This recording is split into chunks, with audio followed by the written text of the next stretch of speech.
PM Modi ने कहा कि जो पकौड़े बेचते हैं, जो पकौड़े तलते हैं, वो बेरोजगार नहीं है, उनके पास रोजगार है। ये बयान आप कहाँ तक सही मानते हैं? आप कहाँ तक पढ़े लिखे हैं? मैं ग्रेजुएट हूँ। मैं अच्छा, आप ग्रेजुएट हैं। अगर आपको पकौड़े तलने का मौका मिले फिर? मैं तो ग्रेजुएट हूँ, मैं क्यों तलूंगा पकौड़े? तो फिर ये जो लोग आपको दिख रहे हैं चाय बेचते हुए, ये भी बेरोजगार नहीं है? फिर बेरोजगार है कौन? पहला प्रश्न ये है, नंबर 1। नंबर 2, फिर तो जो भीख मांगता है वो भी बेरोजगार नहीं है, फिर तो सारी देश रोजगार है। फिर मोदी जी का क्या लेना देना?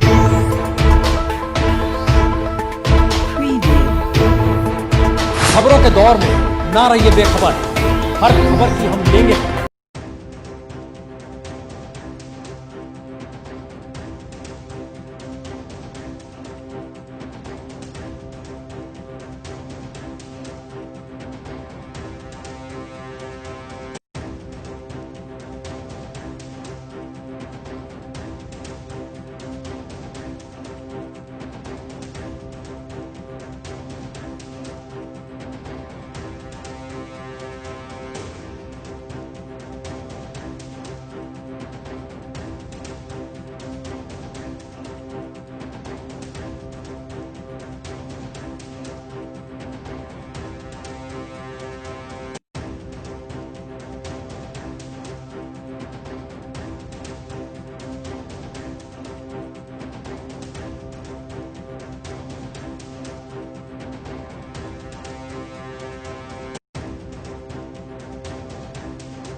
लाख लोगों को रोजगार दिया।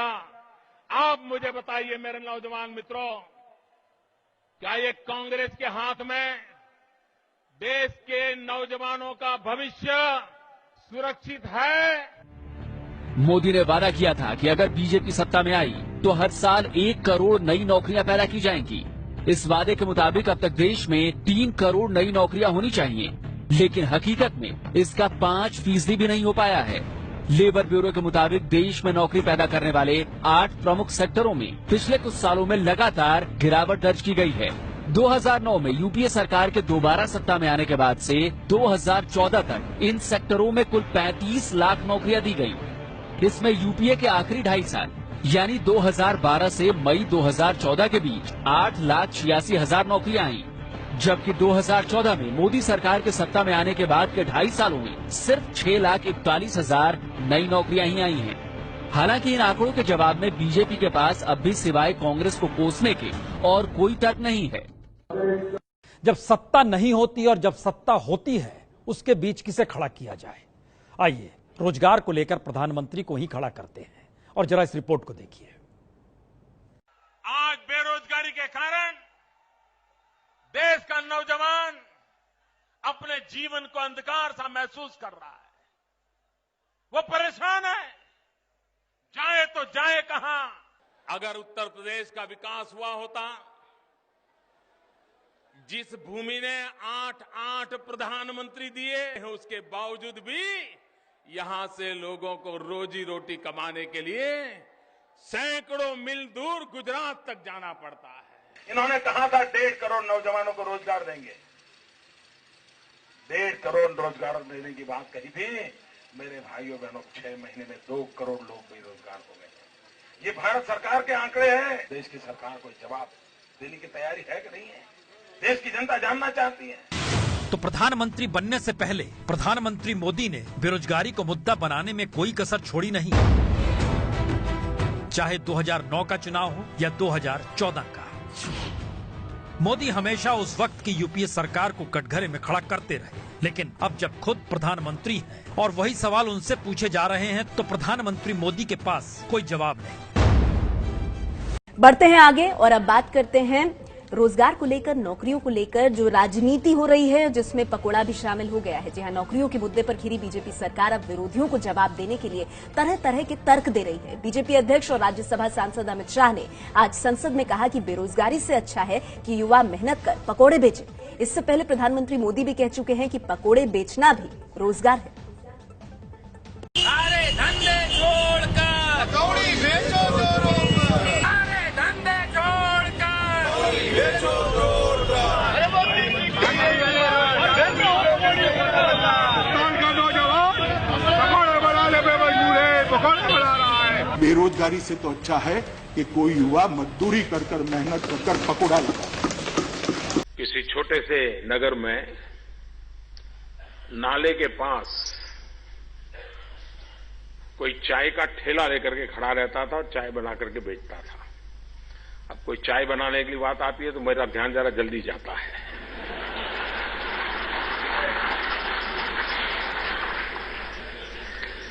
और वहीं पर वो एक नाली, गंदी नाली जलती थी।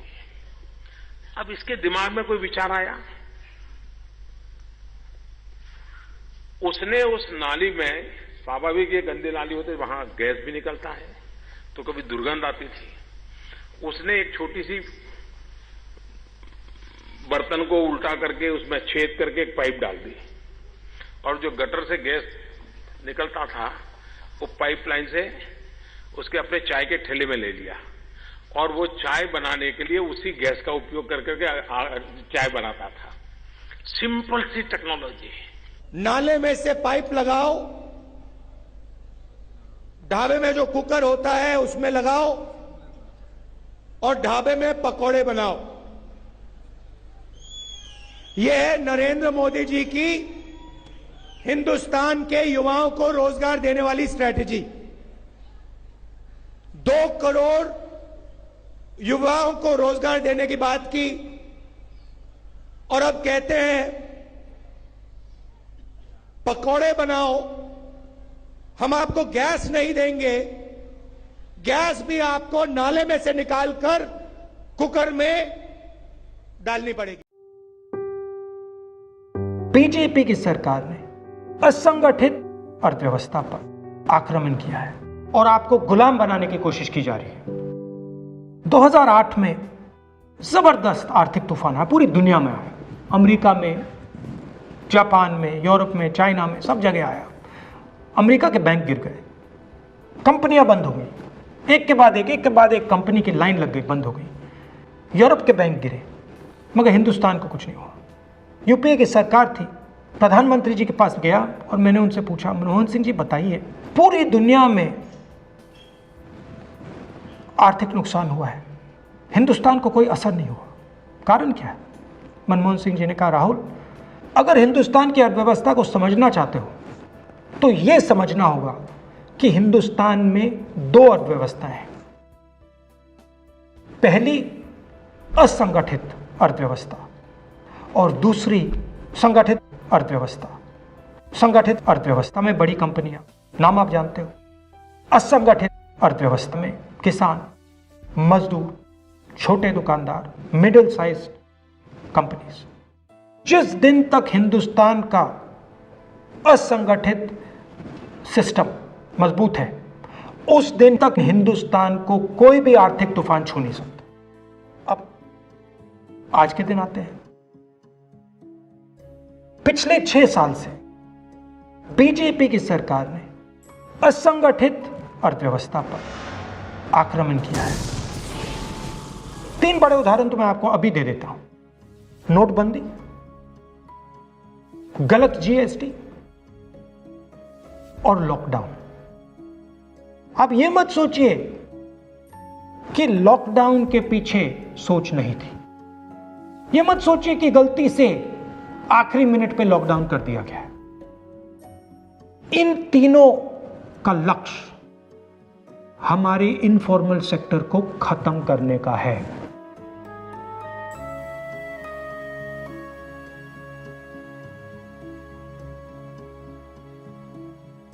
प्रधानमंत्री जी को अगर सरकार चलानी है, मीडिया की जरूरत है, मार्केटिंग की जरूरत है। मीडिया और मार्केटिंग 15-20 लोग करते हैं। इनफॉर्मल सेक्टर में पैसा है, लाखों करोड़ रुपए, जिसको ये लोग छू नहीं सकते।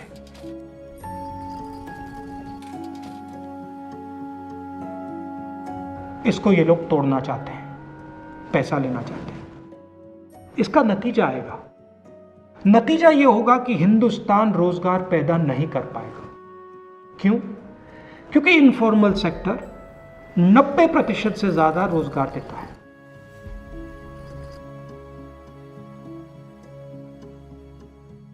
जिस दिन इनफॉर्मल सेक्टर खत्म हो गया, नष्ट हो गया, उस दिन हिंदुस्तान रोजगार पैदा नहीं कर पाएगा।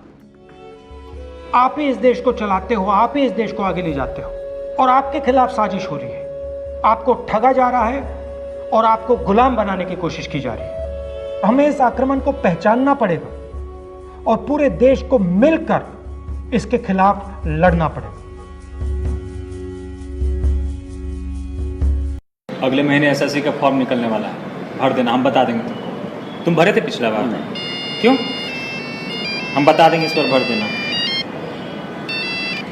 हाँ प्रणाम। इस बार तो पक्का भर देंगे। नहीं अभी रूम पे नहीं है, अभी कोचिंग आए हुए हैं। नहीं लेकिन वो बैंक वाला एग्जाम का तो 1 महीने बाद रिजल्ट आएगा। नहीं इस बार हो जाएगा। हाँ इस बार हो जाएगा। हाँ पैसे है ना। अरे आप लोग चिंता मत कीजिए, आप लोग अपना ख्याल रखिए। जी जी प्रणाम।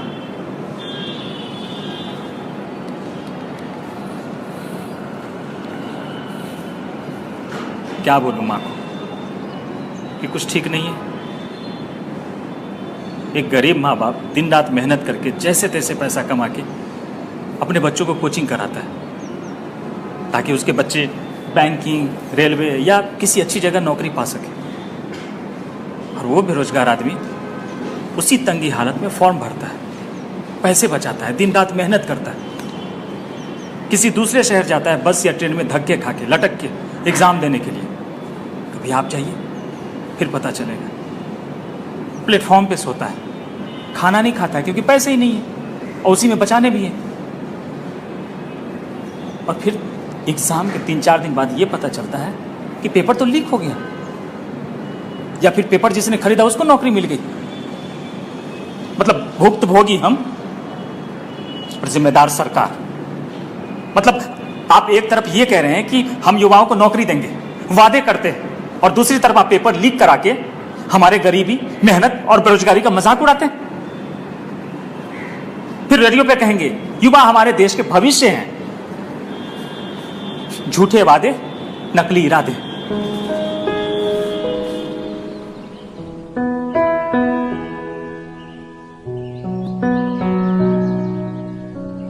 समय अश्विनी की नौकरी चली गई।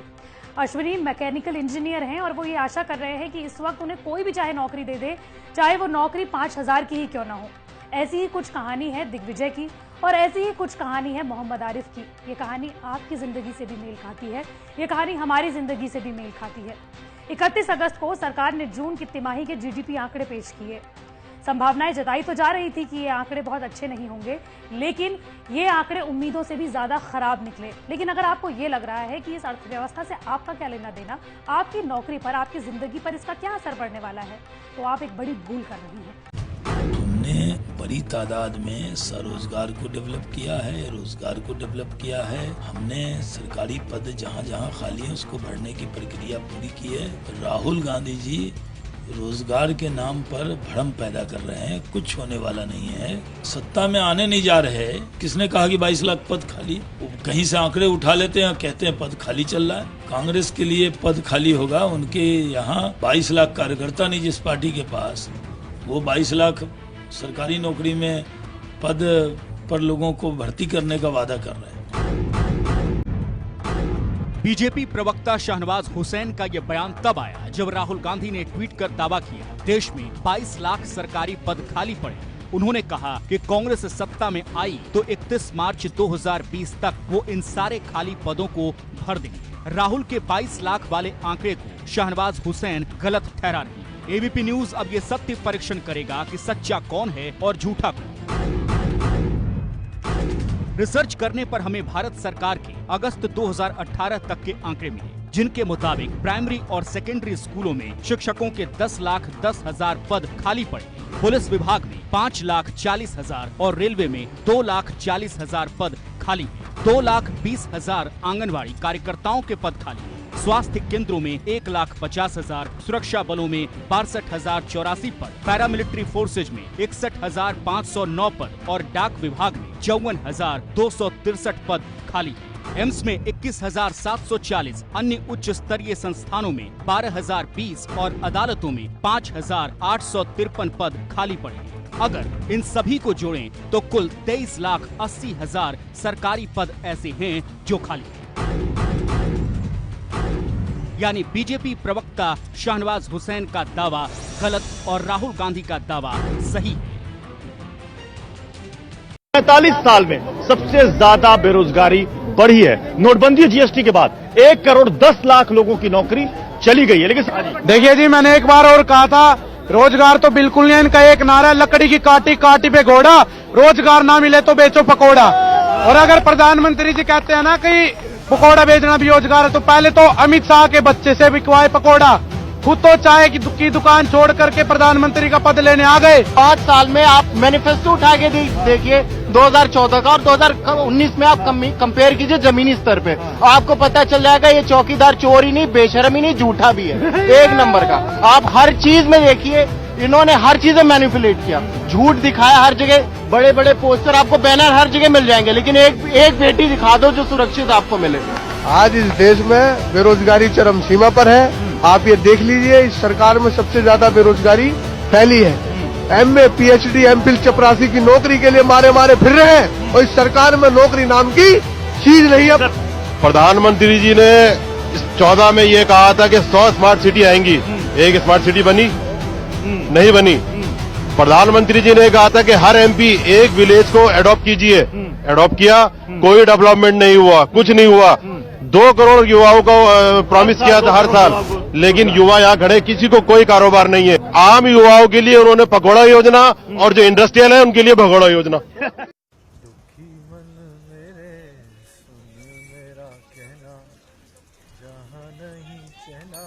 अरे सुमित, तूने यहाँ ठेला लगा लिया? हाँ। अरे इतना पढ़ा लिखा होके, इतनी डिग्रियां लेकर तू यहाँ पकोड़े तल रहा है? हाँ। पर क्यों? क्योंकि यह भाजपा है? बेरोजगारी। देश आज तरक्की पे है, देश आज तरक्की पे है, पर एक समस्या फिर भी भारी है। देश आज तरक्की पे है, पर एक समस्या फिर भी भारी है। पढ़ लिख के डिग्रियां तो पाली, पढ़ लिख के डिग्रियां तो पाली, पर नौकरी कहाँ? यहाँ तो सिर्फ बेरोजगारी है। जहाँ देखो बस पैसा और सिफारिश की बीमारी है, जहाँ देखो बस पैसा और सिफारिश की बीमारी है। और जिनके पास काबिलियत है, और जिनके पास काबिलियत है, वो बैठा बेरोजगारी है। बड़े कहते थे पढ़ो लिखो, बड़े कहते थे पढ़ो लिखो, यही भविष्य की तैयारी है। बड़े कहते थे पढ़ो लिखो, यही भविष्य की तैयारी है। हमने भी कोई कसर ना छोड़ी, हमने भी कोई कसर ना छोड़ी, पर फिर भी ये हाल, क्या गलती हमारी है? सरकारी नौकरी की हौड़ में देखो, सरकारी नौकरी की हौड़ में देखो, यहाँ कितनी मारा मारी है। सरकारी नौकरी की हौड़ में देखो, यहाँ कितनी मारा मारी है।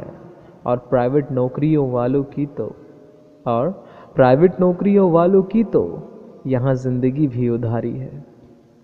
हाँ, माना मैंने, युवा जनसंख्या औरों के मुकाबिल सबसे ज़्यादा हमारी है। हाँ, माना मैंने, युवा जनसंख्या औरों के मुकाबिल सबसे ज़्यादा हमारी है। पर ये सच भी हम झुठला नहीं सकते, पर ये सच भी हम झुठला नहीं सकते कि उनसे कई ज़्यादा बेरोजगारी है। ये सिर्फ विकास के दिल की बात नहीं, ये सिर्फ विकास के दिल की बात नहीं, हर युवाओं के जहन में आ रही है। जय हिंद, जय भारत। मोदी जी को बोलना पसंद है, ये तो सबको पता है। आखिर सिर्फ बातें बनाना ही तो आता है उन्हें। चलिए नजर डालें मोदी जी की ऐसी कुछ हवाई और खोखली बातों पर। न खाता हूँ न खाने दूंगा, ना खाता हूँ ना खाने दूंगा। शायद मोदी जी अपनी सरकार और पार्टी की करतूतों को भूल गए हैं। अगर सिर्फ कोरोना के समय की बात की जाए तो भाजपा की गुजरात सरकार का वेंटिलेटर और मास्क स्कैम अभी हाल ही में उजागर हुए थे। इसी के साथ हिमाचल प्रदेश और हरियाणा में भाजपा ने ऐसे नाजुक वक्त पर भी करप्शन का हाथ नहीं छोड़ा। हाईएस्ट ग्रोथ रेट रहा हो और लोएस्ट इन्फ्लेशन रहा हो तो इसी सरकार ने मॉडल दिया है। Highest growth rate, lowest inflation. अगर इसी बात को उल्टा करके बोल देते तो ये एक सटीक डिस्क्रिप्शन होता मोदी सरकार में भारत की स्थिति का, क्योंकि आज इन्फ्लेशन और महंगाई आसमान छू रही है और 2020-21 की जीडीपी ग्रोथ नेगेटिव में बताई जा रही है। $5 ट्रिलियन इकोनॉमी, इसका सपना संजोया है। $5 ट्रिलियन इकोनॉमी। भारत की अर्थव्यवस्था का ग्राफ कोरोना आने से पहले ही बिगड़ चुका था और आज 3.5 साल में सबसे निचले स्तर पर है। साथ ही देश में 12 करोड़ 20 लाख नौकरियां जा चुकी हैं। पर जब ऐसे समय में भी प्रधानमंत्री सिर्फ अपने पीआर में बिजी हैं, तो फिर कैसे बनेगा भारत 2024 तक $5 ट्रिलियन इकोनॉमी? चीन की हरकतों के खिलाफ आवाज उठानी चाहिए थी, लाल आंख कर करके चाइना को समझाना चाहिए था। लाल आंख कर कर के चाइना को समझाना। जब मोदी जी सत्ता में नहीं थे तो चाइना को लाल आंख दिखाने की बात करते थे, पर आज जब वो प्रधानमंत्री हैं और खबर आ रही है चाइना के हिंदुस्तान की सीमा को लांघने की, तब लाल आंख तो दूर मोदी जी देश से भी इस बारे में बात नहीं कर रहे हैं। सबका साथ, सबका विकास और अब सबका विश्वास, ये हमारा मंत्र है। सबका साथ, सबका विकास। मोदी जी के इस वादे का झूठ आज एक क्रूर सच्चाई बन लाखों प्रवासी मजदूरों, दुखियारे किसानों, बेहाल एमएसएमई और सताए हुए मिडिल क्लास के आंसुओं में झलक रहा है। मोदी जी, आपके झूठों का भांडा फूट चुका है और अब देशवासियों को आपके ख्याली पुलाव में जरा सी भी रुचि नहीं है।